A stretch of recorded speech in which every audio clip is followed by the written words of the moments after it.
सत्ता का दूसरा कार्यकाल। और सवाल अभी विपक्ष से, सवाल तो उससे होगा जिसके हाथ में ताकत हो, जिसके हाथ में पुलिस हो, संस्थाएं हो और मीडिया जिसके सामने नतमस्तक हो। सवाल तो उससे होगा ना। हम लेकर आए खबरों का एक ऐसा शो जिसमें सवाल होंगे सीधे, बेलाग और बेबाक उनसे जो सवालों से बचते हैं, जिनके हाथ में ताकत है। बेबाक सिर्फ द लाइव टीवी पर। द लाइव टीवी, सच सबसे आगे। नमस्कार, आप देख रहे हैं बेबाक। मैं अभिसार शर्मा। क्या जानना चाहते हैं आप? क्योंकि पश्चिम बंगाल के चुनावों के 8 चरण हो चुके हैं। आप यही जानना चाहते हैं ना कि टेलीविजन पर एग्जिट पोल्स जो दिखाए गए हैं उसमें कौन जीत रहा है? अरे भाई, जिस पॉलिटिकल पार्टी के साथ आपकी श्रद्धा है वो पॉलिटिकल पार्टी जीत रही है। मसलन आपकी स्क्रीन पर एबीपी न्यूज बतला रहा है कि टीएमसी को 152 से 164 सीटें मिलेंगी, बीजेपी को 109 से 121 सीटें। आपके सामने रिपब्लिक का एग्जिट पोल, यहां पर भारतीय जनता पार्टी और टीएमसी के बीच में सिर्फ 10 सीटों का फर्क है और बीजेपी को ज्यादा सीटें मिलती हुई दिखाई दे रही हैं। आगे देखिए दोस्तों, यहां पर मीडिया इंटेलिजेंस रिपोर्ट है। इनके एग्जिट पोल के मुताबिक टीएमसी को मिल रही हैं 170 से 185 सीटें और भारतीय जनता पार्टी को 88 से 96 सीटें। अब ये पोल ऑफ पोल्स है एनडीटीवी का। इसमें आप देखिएगा, ईटीजी रिसर्च टीएमसी को दे रहा है 164 से 176, पी मार्क दे रहा है टीएमसी को 152 से 172, एबीपी न्यूज मैं आपको बता चुका हूं और रिपब्लिक भी मैं आपको बता चुका हूं। मगर मैं कुछ और कहना चाहता हूं। क्या एग्जिट पोल के बहाने हमारे न्यूज चैनल्स असल मुद्दे से हमें भटकाने का प्रयास कर रहे हैं? और जिन चुनावों को आपने 8 चरण तक खींचा, क्या उसकी कीमत पश्चिम बंगाल की जनता चुका रही है? और सबसे बड़ी बात दोस्तों, मैं आपसे पूछना चाहता हूं कि क्या भारतीय जनता पार्टी की राजनीतिक महत्वाकांक्षाओं की बलि आम इंसान चढ़ेगा?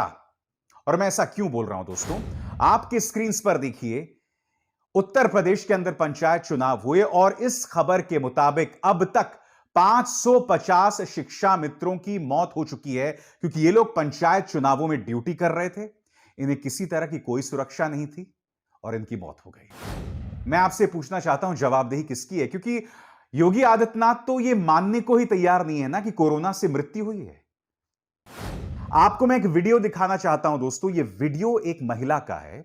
इस वीडियो के अंदर उस महिला की तबीयत खराब है, फिर भी उसे पंचायत चुनाव की ड्यूटी पर लगाया गया है।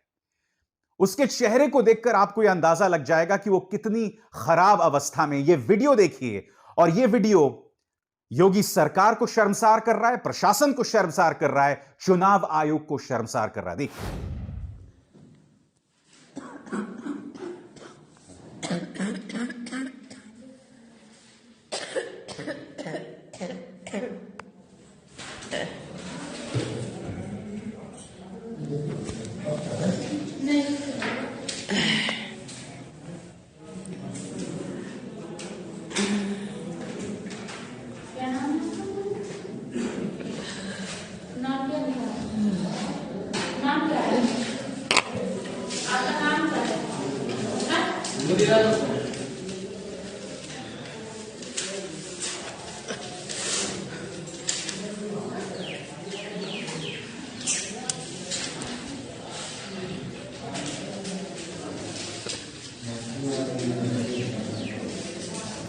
दोस्तों, इलाहाबाद हाईकोर्ट ने योगी सरकार को फटकारा है और जवाब तलब किया है कि 135 लोग क्यों मारे गए हैं। हालांकि सरकार जो है एक भी मौत को मानने को तैयार नहीं है।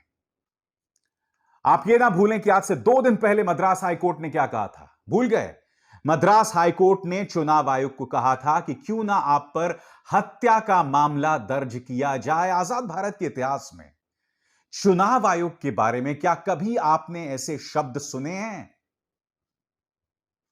मगर 8 चरण तक इन चुनाव को खींचा गया, क्यों? ताकि भारतीय जनता पार्टी जो है बेहतर प्रदर्शन कर सके। और उसी का नतीजा आप देख रहे हैं। रिपब्लिक बता रहा है कि भारतीय जनता पार्टी को बढ़त है।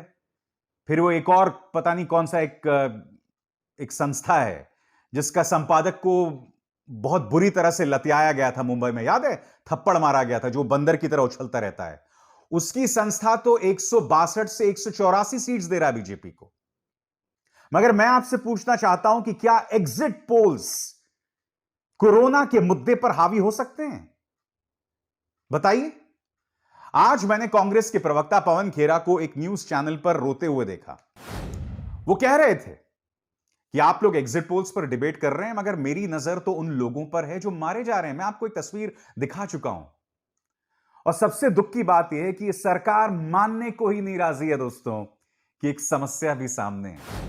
योगी सरकार ने कहा कि हालात बेहतर हो रहे हैं, ऑक्सीजन हर जगह मिल रही है, और जिस अस्पताल ने गलत जानकारी दी हम उन पर एक्शन लेंगे। आम जनता पर एफआईआर दर्ज की जा रही है। मैं आपको सुनाना चाहता हूं इस लड़की की आवाज। यह कहती है कि मैं करीब 5 लाख रुपए खर्च चुकी हूं, मेरे पिता अभी भी ऊपर अस्पताल में। सुनिए इसकी आवाज, और ये सीधी चुनौती दे रही है मुख्यमंत्री योगी आदित्यनाथ को। सुनिए दोस्तों। 4,70,000 रुपए जमा कर चुकी हूँ, और इन लोग को पता भी नहीं है कि मेरे पापा का कौन सा टेस्ट हुआ है, कौन सा नहीं हुआ है। यहाँ पे आज सुबह से 2 बार ऑक्सीजन पूरा खत्म हो चुका है। ऊपर लोग हैं जिनका ऑक्सीजन सिंगल डिजिट में, मेरे पापा का ऑक्सीजन 6 पे था। यहाँ पे वो हैंड वाले पंप यूज कर रहे हैं, एक दिन का 40,000 लेकर। तो प्लीज टेल पीपल कि जो योगी आदित्यनाथ जो इन लोगों ने बोला था ना कि जो बोल रहे हैं कि ऑक्सीजन कम है, उन लोग के खिलाफ कार्रवाई होगी। मैं यहाँ खड़ी हूँ, करके दिखाओ। मेरे पापा ऊपर है, तुम अपने घर में आराम से बैठे हो, आगे दिखाओ। अभी हिम्मत हो यहाँ पे अपना मुंह लेके आओ। आज अजब बेबसी है इस देश की जनता में। आज मैंने स्वास्थ्य मंत्री हर्षवर्धन को सुना। मतलब एक तो मैं समझ नहीं पाता हूं, भारतीय जनता पार्टी के नेताओं की बोली में वैज्ञानिक सोच क्यों नहीं है। मतलब कहते हैं कोरोना भेष बदल कर आता है। अरे इस तरह के नाटकीय अंदाज में कौन बात करता है भाई? सुनिए क्या कह रहे हैं हर्षवर्धन जी, फिर मैं आगे चर्चा करता हूं। वायरस किस प्रकार का बहुरूपिया है, कैसे अपने भेष बदलता है, कैसे भेष बदल कर हमारे सामने आता है। ये वो हर्षवर्धन है दोस्तों जो आज भी मानने को तैयार नहीं है कि ऑक्सीजन की कमी है। वो कह रहे हैं कोई कमी नहीं है। वो ये भी कह रहे हैं कि पिछले साल जिस तरह से हमने कोरोना का मुकाबला किया था, इस साल हम और भी बेहतर कर रहे हैं। ये सब क्यों कहा जा रहा है दोस्तों? ये सब इसलिए कहा जा रहा है क्योंकि इन्हें लगता है जब इतिहास लिखा जाएगा तो ये जो काल था जिसमें रोज 3-3 हजार लोग कोरोना की वजह से मारे जा रहे थे, ये पूरी तरह से इस पर लीपापोती कर दी जाएगी। क्योंकि इन्हें क्या लग रहा है कि अगले 50 साल तक हम सत्ता में रहेंगे। अगले 50 साल तक सत्ता में रहे तो किताबों में क्या लिखा जाएगा, इतिहास की पन्नों में क्या लिखा जाएगा, ये सब तो इन्हीं के हाथों में रहेगा ना। मगर आज मैं आपके सामने एक पत्रकार के नाते यह भी बतलाना चाहता हूं कि 2 मई के बाद क्या होगा दोस्तों। 2 मई को कोई भी जीते, जनता हार जाएगी। क्यों? क्योंकि जैसे मैं पहले आपको बता चुका हूं, बंगाल के अंदर कोरोना को लेकर हालात बद से बदतर हो रहे हैं। अब इन दोनों सूरतों की बात करें, अगर बीजेपी जीती, अगर बीजेपी हारी। बीजेपी जीती तो मैं दावे के साथ कह सकता हूं दोस्तों, सभी न्यूज चैनल्स में चलना शुरू हो जाएगा कि देखा, कोरोना के मुद्दे पर पूरा आत्मविश्वास पश्चिम बंगाल की जनता ने बीजेपी में जतलाया है। गलत। मैं आपको बताता हूं क्यों। क्योंकि पश्चिम बंगाल के 5 चरण के चुनाव हो चुके थे और इसी के बाद कोरोना को लेकर रूप जो है बहुत विकराल हुआ।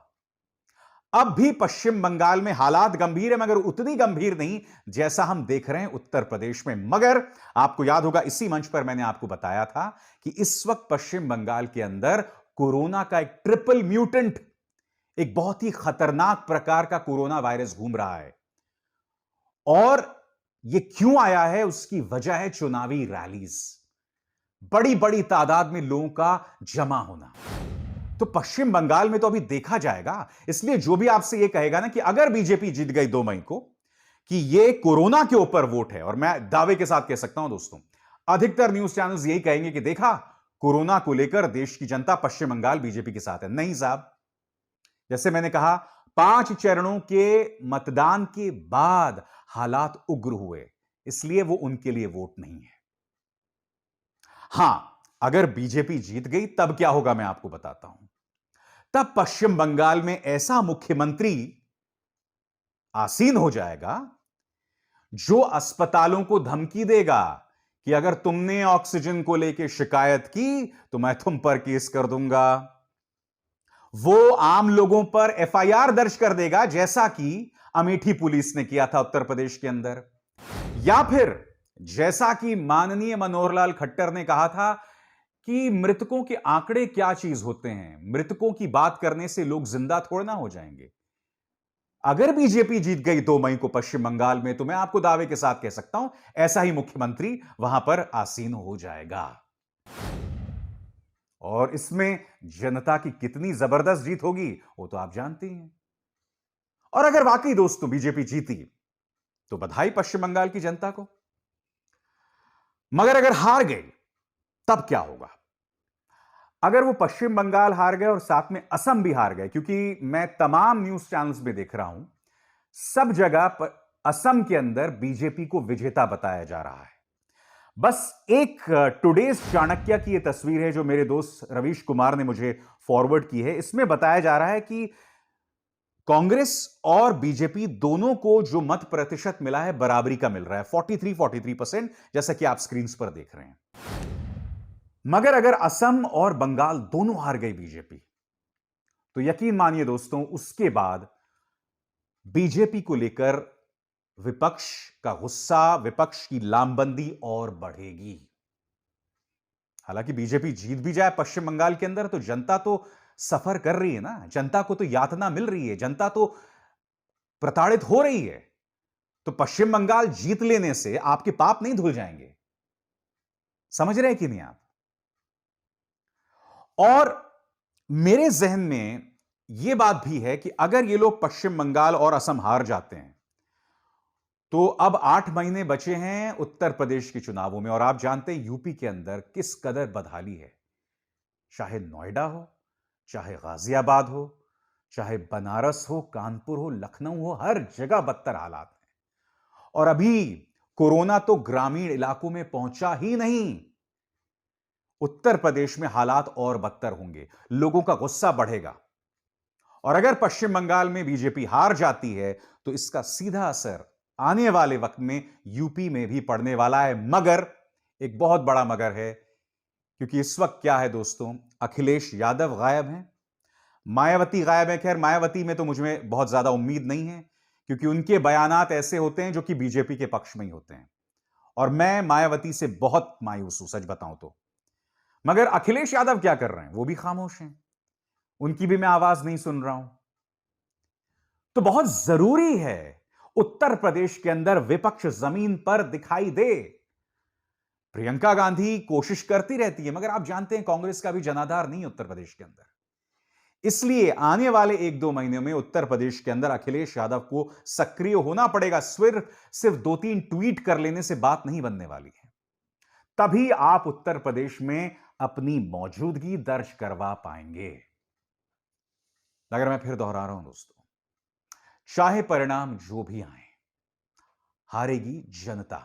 चाहे बीजेपी जीते, चाहे टीएमसी जीते, हारेगी जनता। क्योंकि इन्होंने जिस तरह से पश्चिम बंगाल के अंदर चुनाव करवाए हैं ना, जिसके ऊपर मद्रास हाईकोर्ट ने कहा था चुनाव आयोग को कि आप पर खून का मुकदमा या खून का केस क्यों ना दर्ज किया जाए। यह बहुत ही करारा तमाचा है चुनाव आयोग के मुंह पे। और इतिहास आपको कभी नहीं माफ करेगा कि एक पॉलिटिकल पार्टी की चाटुकारिता में आपने पश्चिम बंगाल की जनता की जान जोखिम में डाल दी। और सिर्फ पश्चिम बंगाल नहीं, पश्चिम बंगाल से जुड़ा है पूरा देश, क्योंकि यहीं पर हमारे अर्धसैनिक बल आए थे, तमाम राजनेता आए थे, और जब ये लोग पश्चिम बंगाल से वापस गए, साथ में कोरोना लेकर गए। इस चीज को कोई नहीं भूल सकता। खैर, बेबाक में हम मुद्दे लगातार उठाते रहेंगे। अभिसार शर्मा को दीजिए इजाजत। नमस्कार। द लाइव टीवी, सच सबसे आगे।